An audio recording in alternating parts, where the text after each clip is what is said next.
Hello and welcome to the Coaching Podcast, coaching for success in sport and business. Your host is Emma Doyle, the energy and high performance under pressure coach who is a world leader in unleashing human potential. Buckle up for this high octane session. Let them have it, coach. G'day everybody and welcome to the Coaching Podcast. I am interviewing today Gabe DeRita, who is the Goal Whisperer. Oh, how cool is that?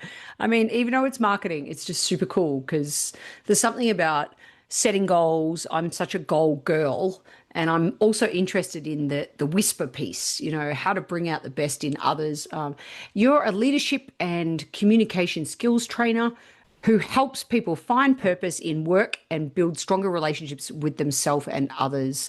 I love your background in tech and how then you went into becoming a coach, and also love that you talk about the human side of the workplace so that we can show up to have these authentic and hard conversations. We're going to talk about that and so much more, but I love a pattern break question, Gabe. So if a goal whisperer was a shape, what shape would it be? And welcome to the show. Wow, what a kickoff.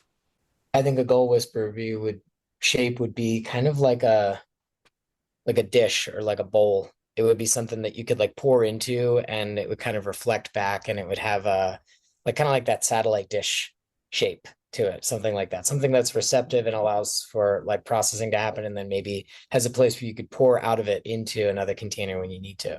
I think that's part of the role of a coach, right? Is to be that sort of compassionate mirror. And I only put goal whisperer on my business card because I couldn't stomach telling people I was a life coach. And so it wasn't even really like intentional marketing. It was more just like, I can't tell people I'm a life coach now. Yeah. That was the best way to create a question. Instead of when you hand somebody your card and you meet them, you want them to be curious about you. And so telling people I was a goal whisperer inevitably leads to the question, well, what does that mean? And I think that's exactly kind of what I was going for. Yeah, I love you've used the word curiosity already. And also I'm going to give a shout out to a random Australian movie. If you haven't seen The Dish, everybody go and check it out. It's a really quirky Aussie film about a group of guys who actually are in the middle of Australia, and their satellite dish is responsible for beaming the first images of the man on the moon to the world. And it's a true story. And in that moment, they actually lose the spacecraft. So they have to use old school maths. They have to work together as a team, and they have to come together to be able to find where the actual the shuttlecraft is. And the way that this movie unfolds is absolutely a classic movie in leadership. The guy who's leading the team and how he does it. It's really cool. So anyway, it's total side note because you said this shape of this dish. So random. Let's make a random connection with what I just said. Sometimes we lose our way. Sometimes we lose a sense of who we are. Could you go back and even reflect on your own journey? And I know that you were in the tech business and you had everything on the surface was, you could say, don't put words in your mouth, but going great. And then what happened for you to make it quite a significant change? Yeah, I call that moment now spiritual inflammation, this sense that like I was kind of allergic to my daily life, and that, you know, I could tolerate it. It's like, you could take a over-the-counter Zyrtec or something, like it's not going to kill you, but like you're slowly weakening your spirit by doing what you're doing. And that's kind of how I felt when I was living that life. And I had a moment one day when I was biking home from work. I was just like looking up at the sky and riding home through, Golden Gate Park in San Francisco, which I love to do as my commute every day.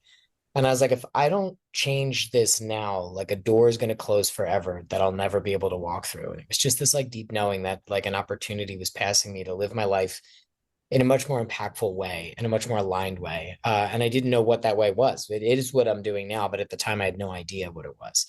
And so I just sort of honored that intuition and went through the very difficult process of taking my life apart down to, stripping it down to the studs basically, and starting over. And that was what that feeling was. And I call it spiritual inflammation. And when I say that to people, a lot of folks knowingly nod. They're like, oh yeah, like I know what you mean. I think a lot of us are looking for that deeper sense of meaning and connection and purpose. And Mm, I could feel it like in my body. And I ignored it for a long time too. You know, I ignored for several years because I think the consequence of making that choice was pretty intense. And I avoided it for quite a while before I had the yeah. courage to say yes to that. Yeah, yeah. You know, you talk about helping people from the inside out, not the outside in as well. And I think, you know, that story just there really reflects the deep work that you had to do. So what are some practical strategies that you could share with our coach listeners on how to do that? I think it's really important to listen past what people want to the deeper like origin story or cause or why. And I know that you've probably heard a dozen coaches say that already on this show, but it's so true that like a lot of times it's treating symptoms and not the cause to really just like dive in and go for the goal, which is honestly why the goal whisperer card's almost like a misnomer. Like I'm not really just in here helping you solve your to-do list. You know, that's actually the type of coaching that I think AI can do pretty well. But like what coaches do who are creating transformation is listen for that thing that wants to emerge. It's almost like attending a birth, like a midwife. You know, you're allowing this process to emerge, and you're not sure what it is yet, and the client isn't sure what it is yet either. And so you need to be able to both hold the curiosity and the compassion for them, but also to really like witness and be okay with the uncertainty that like they might not know, and they might not be willing to not know, and you have to be okay not knowing for them and reassure them that that not knowing is a necessary prerequisite. It's almost like letting a field lie fallow for a minute before you sow another crop, right? You can't just pull the field out and then in October plant more corn. It's not going to come up till April anyway. You know, so you really have to allow that spaciousness of uncertainty, and it feels like nothing is happening in order, I think, to coach at that deeper level. Mm, Otherwise, you're just kind of creating more of the same process they already had, maybe with a new skin on it, you know, and yeah. particularly when it people who are like looking for a new career or leaving a relationship or trying to start a business, like you want to make sure that you're not taking with you all of the problematic systems of behavior that created the negative results in your current situation into a future environment, that you're really like weeding the garden well. And you can tell I'm thinking a lot about my garden today, right? And all my Mm-hmm, mm-hmm. I read that on your uh, website. You're a yeah. gardener. Yeah, Yeah. my tomato plants are in crisis, so my mind is partially blank. Um, but Yeah. I think that's really part of it. Is like, Yeah. can you slow down enough with that person to really help them peel those layers back? Mm. That's what they want to take with them on that journey. And listen beyond the spoken word too, isn't it? It's does Yeah, the body language match the tone, and does the tone match the authenticity? And you're looking for the subtleties. So, which leads nicely into AI. You mentioned it just now. You know, I read something very recently that just it was quite scary for someone like me that goes into workplaces and helps leaders become coaches at a level that is really, for a lot of them, they're just learning how to coach. It's beginning, that you might say, that level one ACC coach who's discovering the power of curious questions, right? So if AI can now do that at to a level that it does ask curious questions, not curious questions based on the moment. It does ask relevant questions. What's the goal? What's the reality? What's the options? What's the way forward? It can take models and reproduce that. What are your thoughts on where this is all heading, and especially how is it going to impact us as coaches? I have no idea where it's heading, but I do have an opinion about where it is and how it's impacting us now. And it has to do a little bit with that point around listening that you just said. Like, an AI is basically an extremely advanced today pattern recognition and like dot connector tool, which is really, really helpful. But an AI doesn't have an opinion. An AI doesn't actually have a perspective. An AI just like creates and uses models to share information. But it doesn't actually have a perspective. And I think the perspective is something that coaches offer people that is really, really potent and powerful. And you can only gain perspective and have a subjective opinion through contact with another person's experience, and a deeper level of contact than an AI can offer. An AI can like interpret your data, and like that's a form of listening. But when you're listening to somebody, you can tell, if you're a good coach, you can tell where they're speaking from. And as a coach, you can tell where you're listening from. Are you listening from here, like behind your eyes and your temples? Are you listening from your collarbone? Are you listening from your belly and your gut and your pelvis?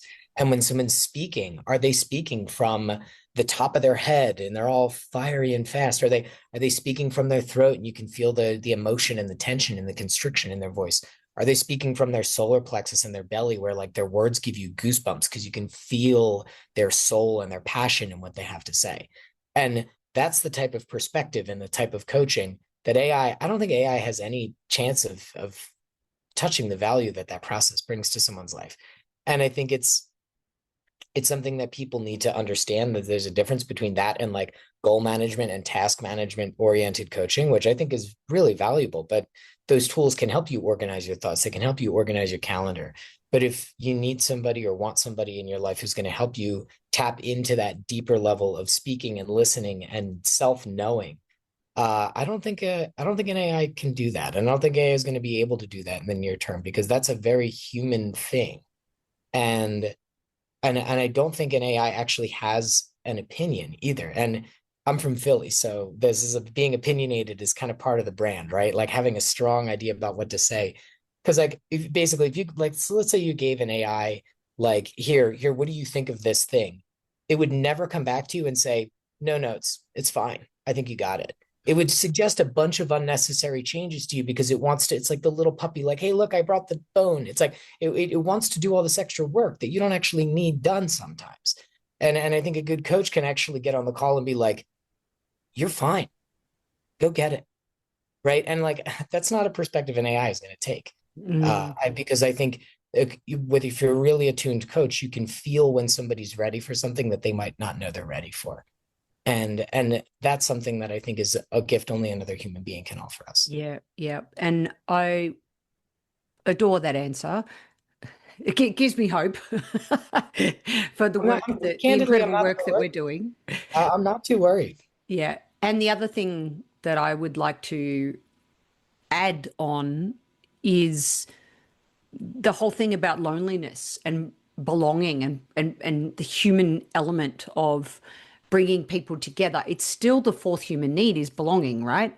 And we're still going to need to bring people together. We're still going to need that human side of leadership, no matter how many tools AI can support, as you said, some tasks and even some goal setting. But beyond the spoken word and beyond the surface, in helping people listen and see, that's where there's the real transformation and the opposite of loneliness, in terms of helping people come together and be together. So important. All right, let's talk about your framework around difficult conversations. Obviously, we have the 5 generations sitting side by side in the workplace for the first time ever. We've got a lot of different ways of going about things from that. Let's just take that older perspective versus the younger perspective. How do you help facilitate the difficult conversations? And let's say you've got a scenario where I want to touch on work ethic. The baby boomer saying that the next generation doesn't work hard. And that's perhaps they want to have that difficult conversation. So, and of course, I'm speaking from experience. This is obviously a real live situation. I love to ask my guests, what are your thoughts on your framework and that specific scenario that I gave? Sure. So I'll start with the framework at the high level. It's really about orienting to shared ground. And so if you can think of like a perspective as a Venn diagram, almost like the little colors behind you right now, like how could you align the conversation to that area of overlap and find as much like energy that's common between you as you can in a conversation. And oftentimes when there's a deep misalignment there, it's a misunderstanding of values. Valerie Kaur says a stranger is a part of myself I haven't yet met. And a friend of mine, her father, Roger Pearman, wrote a book called I'm Not Crazy, I'm Just Not You. And so I think these are both really valuable perspectives to hold coming into a conversation, that we see some things differently from the people around us, but ultimately we all have the same fundamental needs. And I actually don't think belonging is the fourth need. I follow Jim Dethmer's model where there's only three human needs, which is safety, dignity, and belonging. And I think belonging is actually really fundamental. And so my model on how to get better at hard conversations gives people tools to orient to that common ground where you can honor yourself and you can honor another, mostly rooted in deep curiosity and ways to listen and ask questions and share perspective that keeps the conversation curious. Because I like to say that curiosity is the antidote to animosity. So whenever you feel that animosity or that tension building, you can always come back to a place of being curious about yourself and your values and why you feel this thing is worth defending. And you can ask that question of another. Like if you don't understand why they want something or what their, choices represent, you need to get a deeper curiosity towards their why and their values and what their, outcomes and intentions are for that situation. And in the workplace with the baby boomer versus the Gen, not working hard enough, it's like both parties need to get really curious about why the other cares so much about this thing. Maybe, and I'm going to make up a bunch of stuff that's probably not true because I'm not a member of either generation. I'm like your classic elder millennial, like split the difference.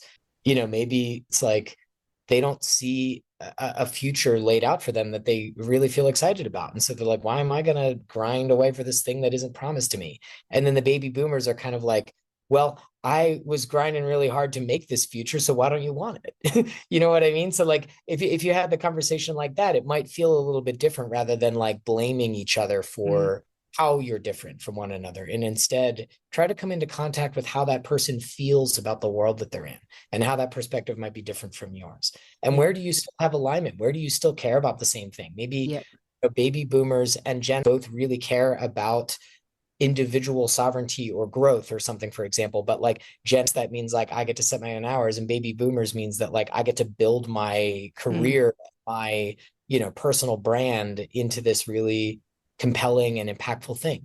And so it might be actually be the same value expressed in very different ways. The example of my workshop is like two people might have a value for family, and for one person that means gay marriage, and for another that means the opposite.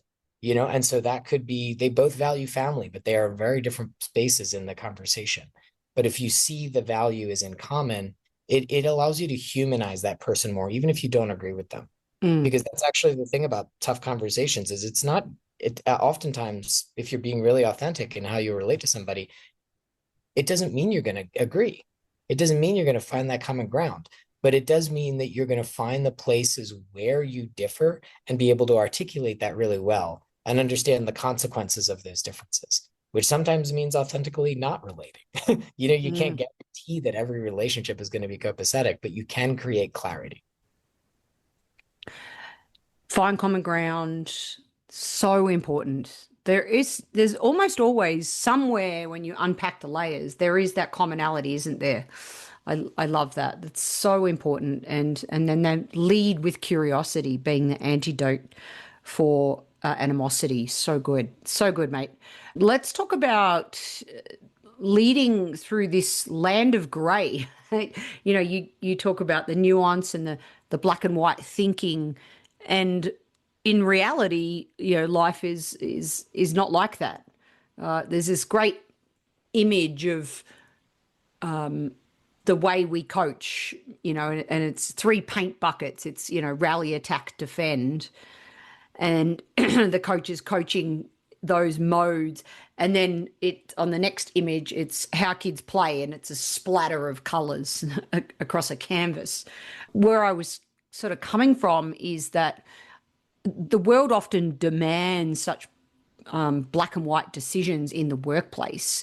So how do you help your clients lean into the nuance without getting stuck in analysis paralysis is where I was going with that. Yeah, I love that. I love that question. Thanks for clarifying that. And I have a kind of an unpopular opinion about decisions. Because people don't like the consequences of what this means, including myself, right? That it often doesn't matter what we choose, it matters how we feel about the choice. That's actually the part where like the rubber really meets the road. Because if we feel great about the choice that we're making, if it feels aligned to our values and it feels like it's defending our dignity and it feels like the best like thing that we can do with the information that we had, if we can really, really embody that and carry that choice forward, then we're willing to accept the outcomes of those choices, whether they're positive or negative, to be sort of the best we could do and feel that they're aligned with who we were and that we didn't betray ourselves in the choices that we made. And we can also, when we make a choice like that, feel confident that we can recalibrate as we move and need to respond to changes as a result of our initial choices, that we'll be able to respond to those changes with the same level of grace and integrity that we made the initial choice with, because we're in touch with who we are and what we need and what our goals are and how those goals relate to our organization or our vision or our family or whatever that thing is that we're serving in the world with the choices that we have to make. And so if we create that alignment initially, the outcome that or the option that we choose, red or blue, like doesn't matter as much as like why we made that choice in the first place. Because as long as we're clear on that, we can continue to use that as our rubric moving forward to create that clarity. Because people want to feel clarity. They don't actually, but one of my mentors, David Lappin, told me this. He's like, people actually don't resent change. They resent like loss of agency and they resent ambiguity. And I agree with him that like change is actually what we're designed to do.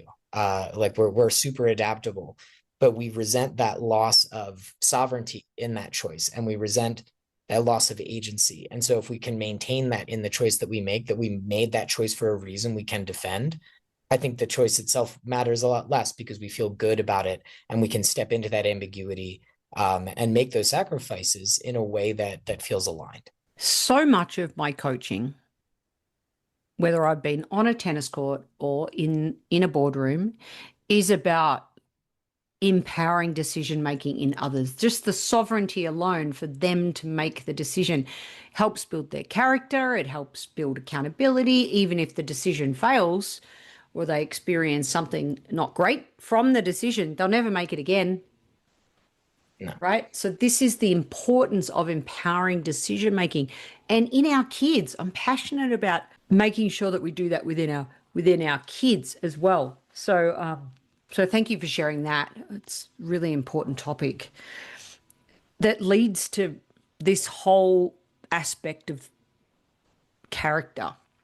I know you help, with your transformational coaching, you talk about the importance of making sure that, you have I love this line, making the abstract feel actionable and leading with character. So I see a link there between the actions we take and leading with character. There's a link, nice link there for me.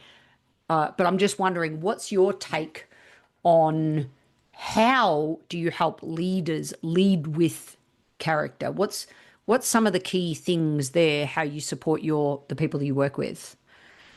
Yeah, I love that this is becoming a much more widespread topic in leadership in general, right? I think for the last 10 years or so, this has sort of bubbled up as like it's not just competence, it's character, right? We really need both.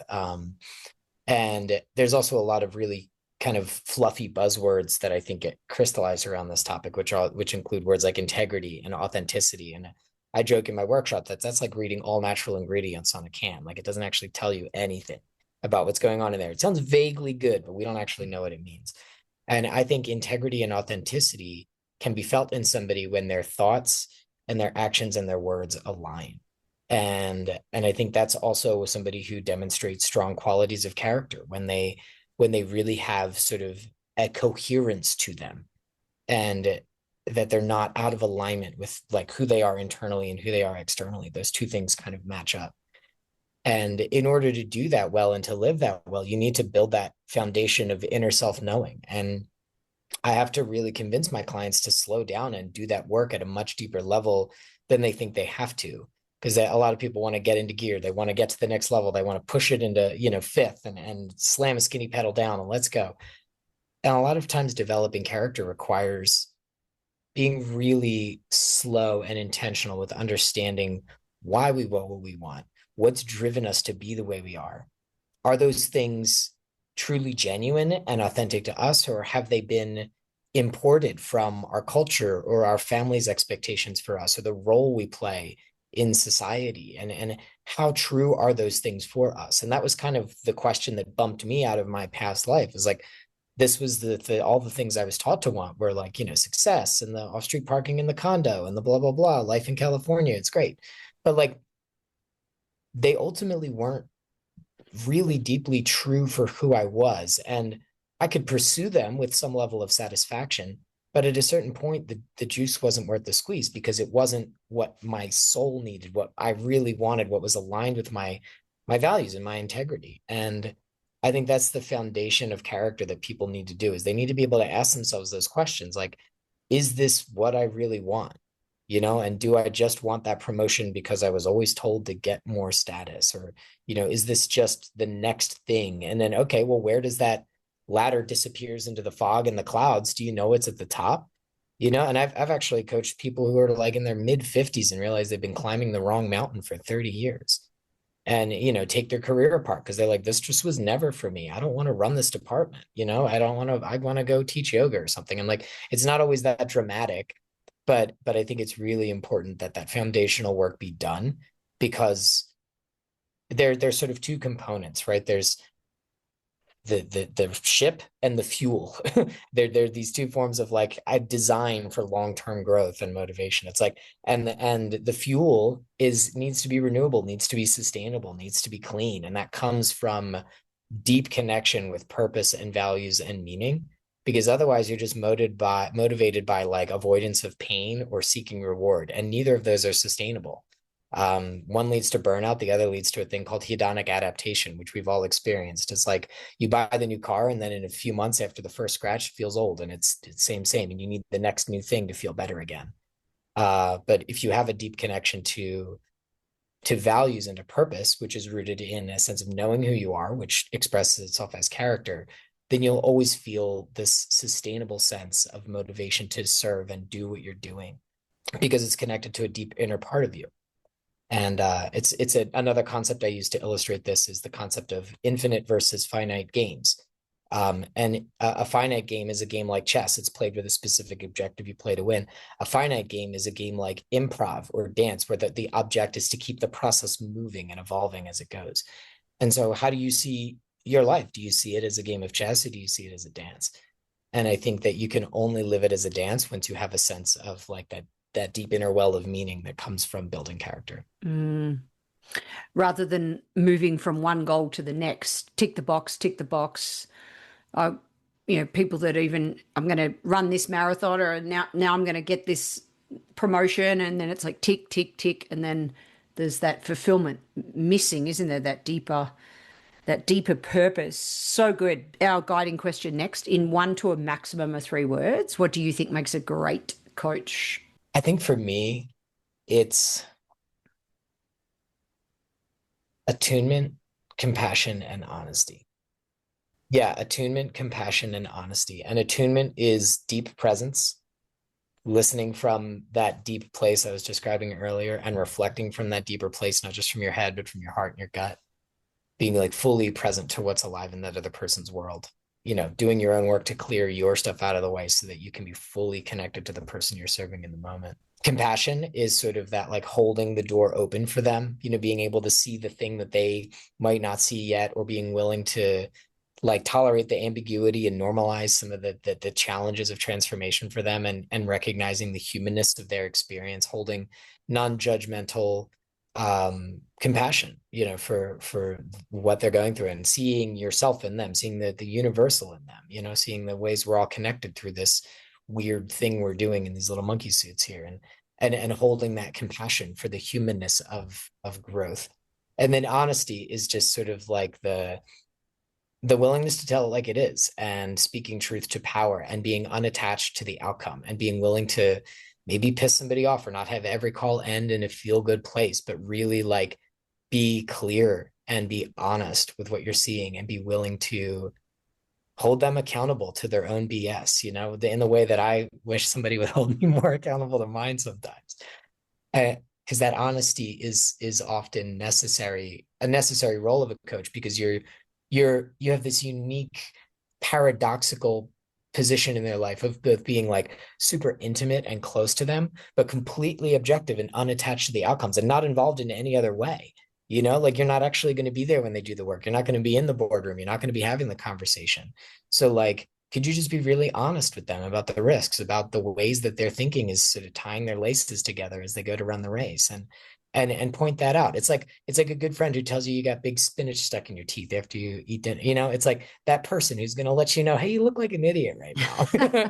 That's a big part of it, is sort of that, like, that jester energy and that playful calling out or calling in, that role that I think, we don't have a lot of that in our culture, this space for like humor that serves a purpose for growth, that like speaks that truth to power and that tries to bring people into a greater awareness of what they need to do. And so I think that's the tone of honesty that I'm talking about. Thank you for sharing those 3 super important qualities that we all need to slow down and make sure we're tuning into them. All right, let's land this episode. What does being human at work really mean to you? Great question. I think this is going to be even more important as we look at ways that AI is changing the way that we work. And to me, again, this is going to be super biased because this is the thing that I think, what you kind of like what's the thing when, to the boy with a hammer, the whole world is a nail kind of thing. Like, to me, it's all relationships. It's all connection. And being human at work means finding ways to see that interrelated connectedness between you and your organization and your team's work and your team itself. It's like mycelium from mushrooms, right? These mycelium are these little strands of connection that go through the forest, and they link all these trees, and they share nutrients, and they move stuff through the soil. And I think if we can keep work relational, then we'll keep work human. And that's fundamentally what I think being human at work is about, is recognizing that all of this is just relationships. Mm-hmm. Corporations aren't people. They are people. Do you know what I mean? It's like, it's just people doing stuff. It's just people connecting and sharing and holding one another through complexity and change and whatever comes next. And I think that's how we have to do it.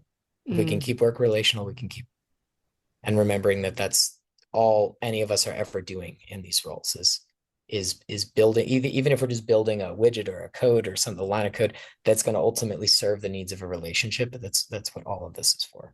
Yeah, absolutely. You can learn more at effectiveconnection.com. Gabe, this has been such a wonderful time to take a dive into spiritual inflammation and your honesty of being from Philly and telling us how it is, empowering that decision-making and sovereignty in others so that we can make choices that our thoughts, words, and actions align with compassion and honesty and so much more. I appreciate you being on the show, and to all our Vistage chairs out there, both Gabe and I are Vistage speakers. And of course, Gabe speaks on how to have those hard conversations. Thank you so much for being on the Coaching Podcast. Thanks, Em. This was a pleasure. Really appreciated you inviting me to the show. All right. And the Goal Whisperer, check out Gabe, and he has so much to offer. And thanks, everyone, for listening. The Coaching Podcast is sponsored by Transition Coach for Athletes, a global coaching, mentoring, and US college sporting scholarship placement service. The service helps athletes navigate the often challenging world of choosing your best college fit while maximizing sports performance. Visit www.transitioncoachforathletes.com. If you enjoyed this episode, please leave a rating review on your podcast listening device. And don't forget to tell a fellow coach about the show. The ball is in your court to take action.